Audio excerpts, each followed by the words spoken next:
Sometimes that's a good thing. Sometimes that could happen to me. I'd be very happy. Mr. President, reducing the tariffs on India from 50%. What does that mean? Are you considering taking away some of the tariffs that you've imposed on India? You had posted. No, we get along with India very well. But India has, you have to understand, for many years it was a one-sided relationship. Only now, since I came along, and because of the power that we have with tariffs, India was charging us tremendous tariffs, about the highest in the world. They were about the highest in the world, number one. And we, therefore, weren't doing much business with India, but they were doing business with us because we weren't charging them. Foolishly, we weren't charging them. So they would send in massive, everything they made, they'd send it in, pour it into our country. Therefore, it wouldn't be made here, which is a negative.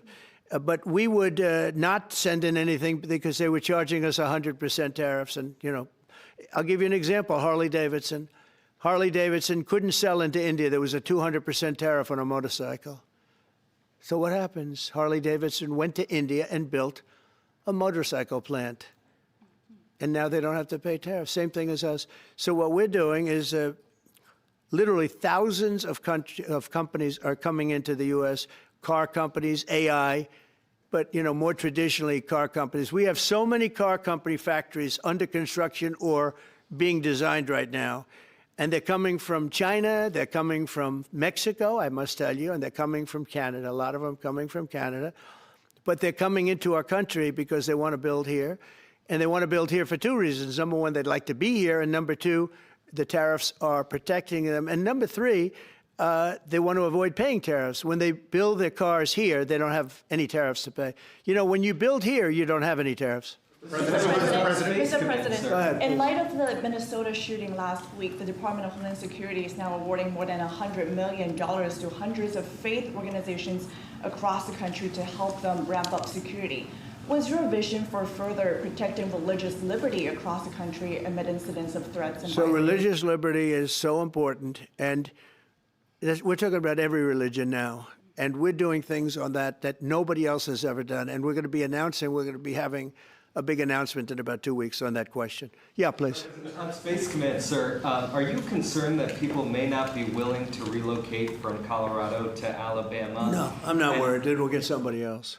The problem with Colorado is they have a very corrupt voting system.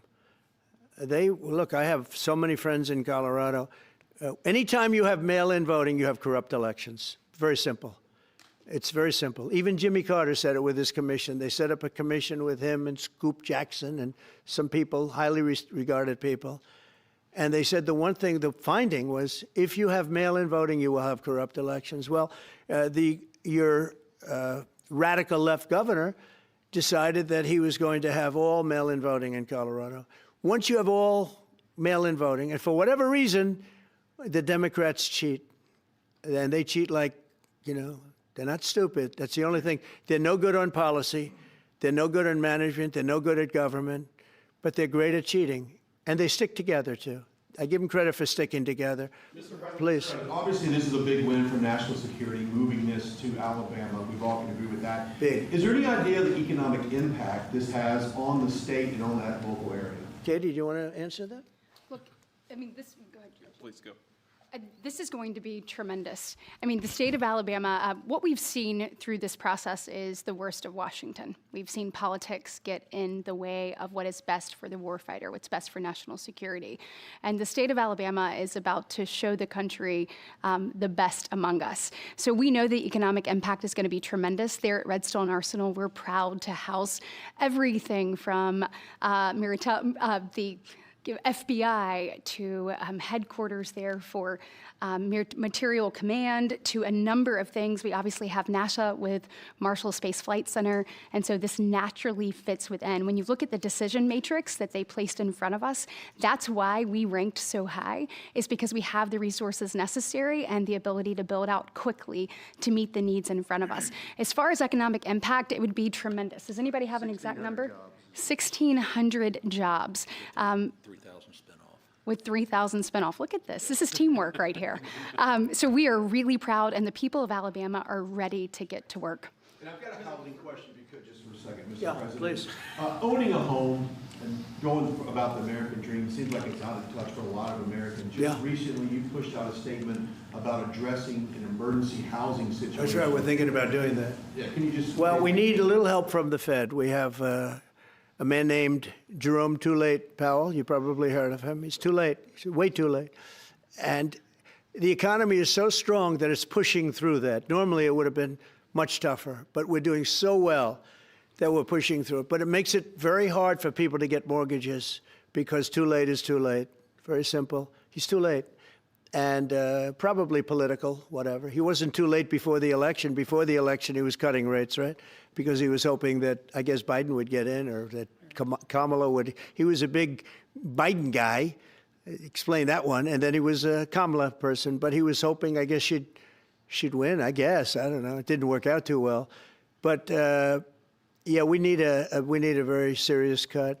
You know, I think that if you look back many decades ago, the United States was always the lowest, even if they were doing badly. The United States was, because without the United States, everything in the world would die. It's true. It's so powerful. It's so big, and I made it really big in the first 4 years. Then it started to degenerate with what this Biden administration did, but we built it up to a level that I never thought we could be at this quickly. We're the hottest, we're the best financially. The money coming in is so big because of tariffs and other things, but because of tariffs. Tariff gets us even those other things. Plus, it gets us great negotiating. I settled 7 wars, and numerous of those wars were because of trade. And numerous of the trade deals that I made were because of tariffs. It gives you a great negotiating ability.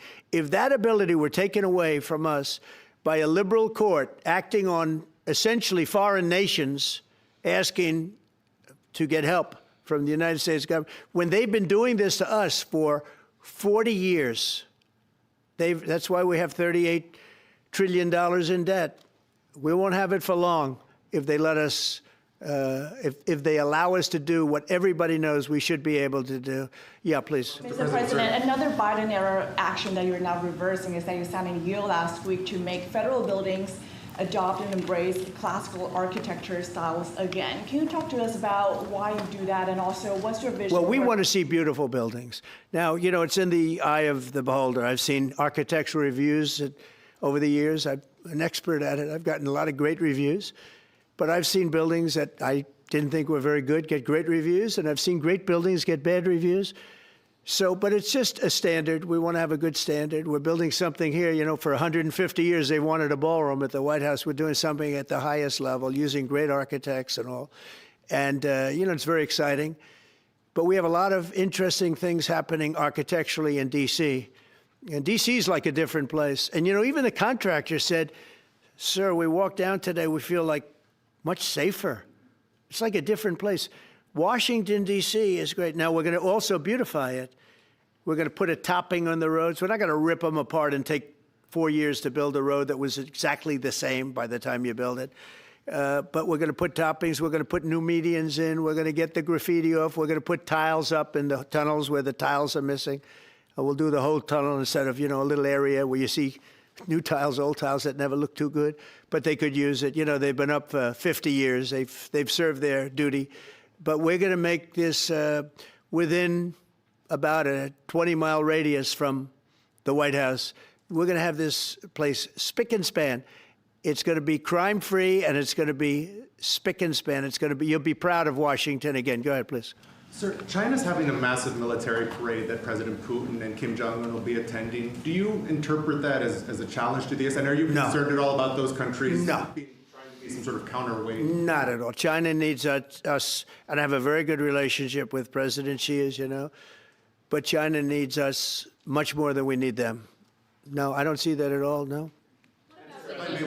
And I had actually a very good meeting with President Putin a couple of weeks ago. We'll see if anything comes out of it. If it doesn't, we'll take a different stance. Everyone March today in California ruled that your deployment of National Guard troops to Los Angeles was illegal. Do you have any response? Well, it was a radical left judge. But very importantly, what did you not tell me in that question or statement that you made? Pretty much of a statement, I think. Well, I was asking for your response. No, you didn't say what the judge said, though. The judge said, but you can leave the 300 people that you already have in place. They can continue to be in place. That's all we need. But why didn't you put that as part of your statement? Because the same judge ruled exactly as you said, except the judge said that you could leave the 300 people that you already have in place. They can stay, they can remain, they can do what they have to do. Thank you very much, everybody. We appreciate it. Thank you. Thank you. Thank you. Very important day and an important announcement with great friends of mine. I think I can say this group is every one of them. I rate a 10.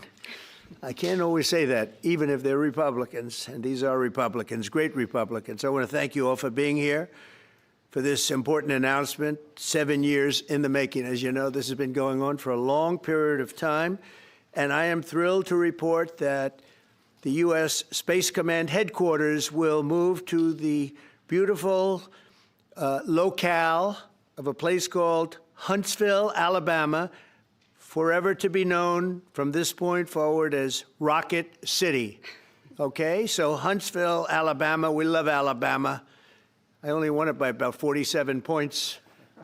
I don't think that influenced my decision, though, right? That didn't, right? But we had a lot of competition for this, and Alabama's getting it, Huntsville in particular, so congratulations, everybody. Katie, congratulations. This will result in more than 30,000 Alabama jobs and probably much more than that, and hundreds of millions of dollars of investment, and that's billions because it can't be millions, it's billions and billions of dollars.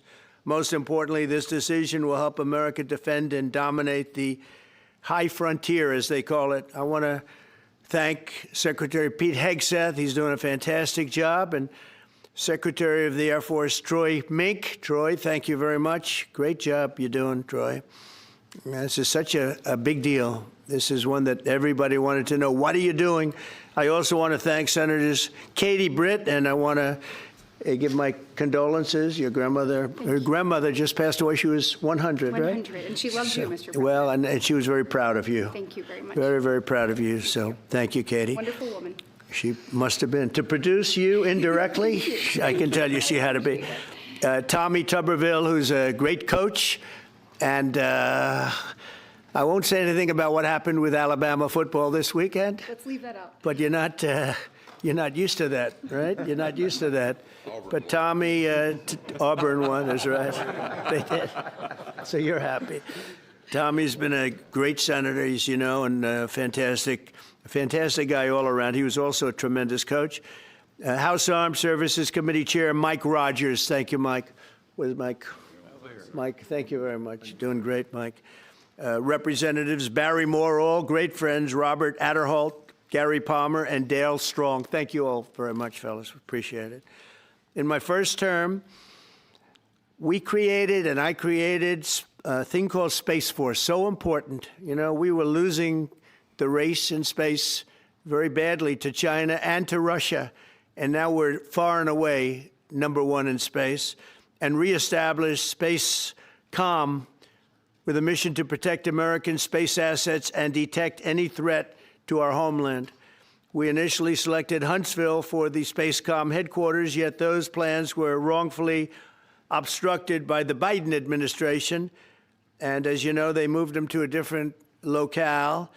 And today we're moving forward with what we want to do and the place that we want to have this. And this will be there for hopefully hundreds of years. That's where it's going to be. I will say I want to thank Colorado. The problem I have with Colorado, one of the big problems, they do mail-in voting. They went to all mail-in voting. So they have automatically crooked elections. And we can't have that. When a state is for mail-in voting, that means they want dishonest elections because that's what that means. So that played a big factor also. In Huntsville, Space Com will play a key role in building the Golden Dome, as you know. That's going to be a big thing. Everybody wants to be a participant in it. Missile Defense Shield, we're going to be having a Golden Dome that the likes of which nobody's ever seen before. The finest, the best. And by the way, Canada called